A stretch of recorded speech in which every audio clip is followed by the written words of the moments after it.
Dear student, hope you will be fine. The topic for today's discussion is LZW algorithm implementation. LZW एक compression technique है जिसमें कि हम code table को use करते हैं। ये जो हमारी कंप्रेशन टेक्निक है ये बेसिकली GIF के लिए मोस्ट सुटेबल है और इसका यूज़ हम यूनिक्स सिस्टम में करते हैं, यूनिक्स ऑपरेटिंग सिस्टम में, जहाँ पे कभी कभी इसका यूज़ PDF के लिए भी हो जाता है और TIFF फाइल फॉर्मेट्स के लिए होता है। बट बेसिकली जो मोस्ट सुटेबल इसका यूज़ है वो आपको GIF फॉर्मेट में देखने को मिलता है। अगर आपको GIF इमेज को कंप्रेशन करना है तो वहाँ पर LZW एल्गोरिथम का यूज़ किया जाता है। स्टूडेंट्स, लैम्पवेल जिल वेल्च एल्गोरिथम जो होता है वो आपका फिक्स्ड कोड वर्ड्स को यूज़ करता है वेरिएबल लेंथ स्ट्रिंग्स में, जहाँ पर सिंबल्स और कैरेक्टर्स जो होते हैं वो बार बार रिपीट हो रहे होते हैं या फिर जो एक साथ में अकर होते हैं। स्टूडेंट्स, एग्जाम्पल के लिए मेरे पास में आस्काई कोड है, American standard code for information interchange. यहाँ पर जो भी कैरेक्टर होता है वो 8 बाइनरी बिट्स में स्टोर किया जाता है और इसमें 256 यूनिक सिंबल्स होते हैं डेटा को रिप्रेजेंट करने के लिए। स्टूडेंट्स, लैम्पवेल एल्गोरिथम में हम इस कोड को एक्सटेंड करते हैं और इसकी जो लाइब्रेरी है उसको 9 बिट्स से लेके 12 बिट्स पर कैरेक्टर तक लेके जाते हैं। अब यहाँ पर जो हमें यूनिक सिंबल मिलता है वो कॉम्बिनेशन होता है वेरियस सिंबल्स का जो कि बार बार अकर हो रहे हैं किसी भी स्ट्रिंग में। Students, it does not always compress well specially with short and diverse string.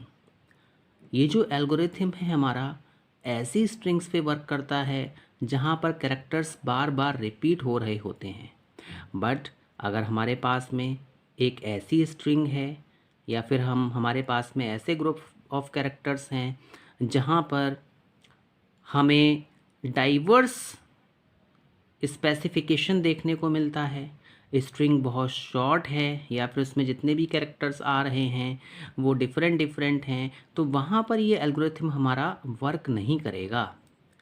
Students, but ये जो हमारा एल्गोरिथम है LZW ये कंप्रेस करता है रिडंडेंट डेटा को, डुप्लीकेट डेटा को कंप्रेस करने के लिए ये बहुत ही अच्छा एल्गोरिथम है। और ये हम कह सकते हैं it does not have to save the new dictionary with the data. यहाँ पे डिक्शनरी को डेटा के साथ में सेव नहीं किया जाता है, क्योंकि अगर हम डिक्शनरी को भी सेव करेंगे तो वहाँ पर कहीं ना कहीं मेमोरी का यूज़ हो रहा होगा। इस एल्गोरिथम्स की हेल्प से हम डेटा को कंप्रेस भी कर सकते हैं और डेटा को अनकंप्रेस भी कर सकते हैं। अब स्टूडेंट्स, इसके पीछे जो बेसिक आइडिया है इम्प्लीमेंटेशन का वो आपको इस तरीके से है। सबसे पहले जो हमारे पास में इनपुट डेटा होगा उसको प्रोसेस किया जाएगा। इसके बाद में हमारे पास में एक डिक्शनरी होती है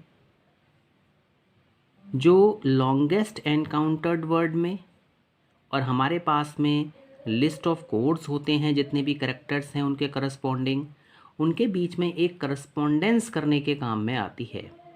जैसा कि आपको बताया गया कि आस्काई कोड में हमारे पास में 8 बिट के थ्रू रिप्रेजेंटेशन होता है कैरेक्टर्स का और हमारे पास में 256 कोड वर्ड्स होते हैं किसी भी कैरेक्टर को रिप्रेजेंट करने के लिए। और इस एल्गोरिथम में हम उसको एक्सटेंड करते हैं 9 बिट्स से लेके 12 बिट्स तक एक्सटेंड किया जाता है। इट मीन्स यहाँ पर हमारे पास में एक कैरेक्टर को हम 9 बिट्स से लेके 12 बिट्स में रिप्रेजेंट करेंगे। नाउ स्टूडेंट्स, यहाँ पर जितने भी वर्ड्स होते हैं उनको रिप्लेस किया जाता है उनके करस्पॉन्डिंग कोड से, जिससे कि हमारी इनपुट फाइल कंप्रेस हो सके। Students, the efficiency of the algorithm increases as the number of long repetitive words in the input data increases. यहाँ पर एल्गोरिथम की एफिशिएंसी इंक्रीज़ होती चली जाती है अगर हमारे पास में इनपुट डेटा में हमारे जो कैरेक्टर्स हैं, हमारे जो नंबर्स हैं, या जो हमने डेटा इनपुट किया है उसमें जो सिंबल्स हैं वो बार बार रिपीट हो रहे हैं। इट मीन्स ये एल्गोरिथम हमारा बेस्ट है जहाँ पर कैरेक्टर का रिपीटिशन होता है, जहाँ पर हमारे पास में लॉन्ग स्ट्रिंग होती है बट स्ट्रिंग स्मॉल है, कैरेक्टर्स रिपीट नहीं हो रहे हैं, तो वहाँ पर ये एल्गोरिथम हमारा रस्ट केस है। मतलब वहाँ पे ये बिल्कुल आप कह सकते हैं कि एक बैड बिहेवियर आपको देगा। बट अगर स्ट्रिंग लॉन्ग है, नंबर ऑफ़ कैरेक्टर्स ज़्यादा हैं, डेटा रिपीट हो रहा है, तो ये हमारा सबसे बेस्ट एल्गोरिथम है GIF फॉर्मेट को कंप्रेस करने के लिए। स्टूडेंट्स, इसमें हमारे पास में फॉर एग्ज़ाम्पल हमारे पास में LZW एक सी फाइल है, हमने उसको कंप्रेस किया, इसके बाद में हमारे पास में EXE फाइल आई, EXE फाइल के बाद में हमारे पास में एक टेस्ट फाइल आती है, फिर test dot out this is the output file है, उसके बाद में हमारे पास में प्रॉपर एक इमेज फाइल आ जाती है। तो ये इसका इस तरीके से फाइल फॉर्मेट्स बनते हैं अगर आप इस LZW एल्गोरिथम को इम्प्लीमेंट करेंगे। नाउ स्टूडेंट्स, अब देखिए यहाँ पे आपको एक सूडो कोड लिखा गया है। सबसे पहले जो हमारे पास में टेबल होता है उसको हम इनिशलाइज करते हैं सिंगल कैरेक्टर से। फॉर एग्ज़ाम्पल मेरे पास में P है जिसमें कि मेरे पास में हमने क्या किया, फर्स्ट इनपुट कैरेक्टर इसमें इनपुट किया, वाइल लूप लगाया। अगर एंड नहीं है इनपुट स्ट्रीम का तो C में आपका नेक्स्ट इनपुट कैरेक्टर चला जाएगा। If P plus C is in the string table, अगर P प्लस C आपका स्ट्रिंग टेबल में है तो हम P equal to P plus C कर देते हैं।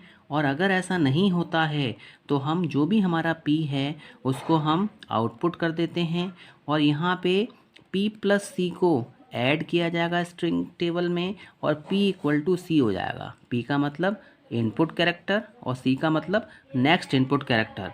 स्टूडेंट्स, इसके बाद हम वाइल लूप को एंड कर देते हैं और जो भी हमारा आउटपुट कोड होता है वो हमारे पास में आ जाता है। Students, now students let us take an example. हमारे पास में हमने एक एग्जांपल लिया है, use the LZW algorithm to compress the. अब हमारे पास में देखिए स्ट्रिंग है, इसको हम कंप्रेस करेंगे with the help of LZW algorithm. Now students, अब हम देखिए इसमें एक टेबल क्रिएट करेंगे। इस टेबल में हमारे पास में ये एनकोडर है, ये डिकोडर है, ये स्ट्रिंग है, ये टेबल है, स्ट्रिंग टेबल है, इसमें कोड वर्ड और स्ट्रिंग है। देखिए सबसे पहले जो B है उसको तो हमने रिप्रेजेंट कर दिया 66 से। अब इसके बाद में हमारे पास में इनपुट कैरेक्टर कौन सा हुआ, A हुआ। This is the input character. Now अब देखिए हमारे पास में कोड वर्ड कितना है, फॉर एग्जांपल 256। अब A कैरेक्टर को हमने B में ऐड कर दिया, हमारे पास क्या आ गया, BA। नाउ जो BA है उसको रिप्रेजेंट किया जाएगा 256 से। नाउ स्टूडेंट्स, इसके बाद में देखिए नेक्स्ट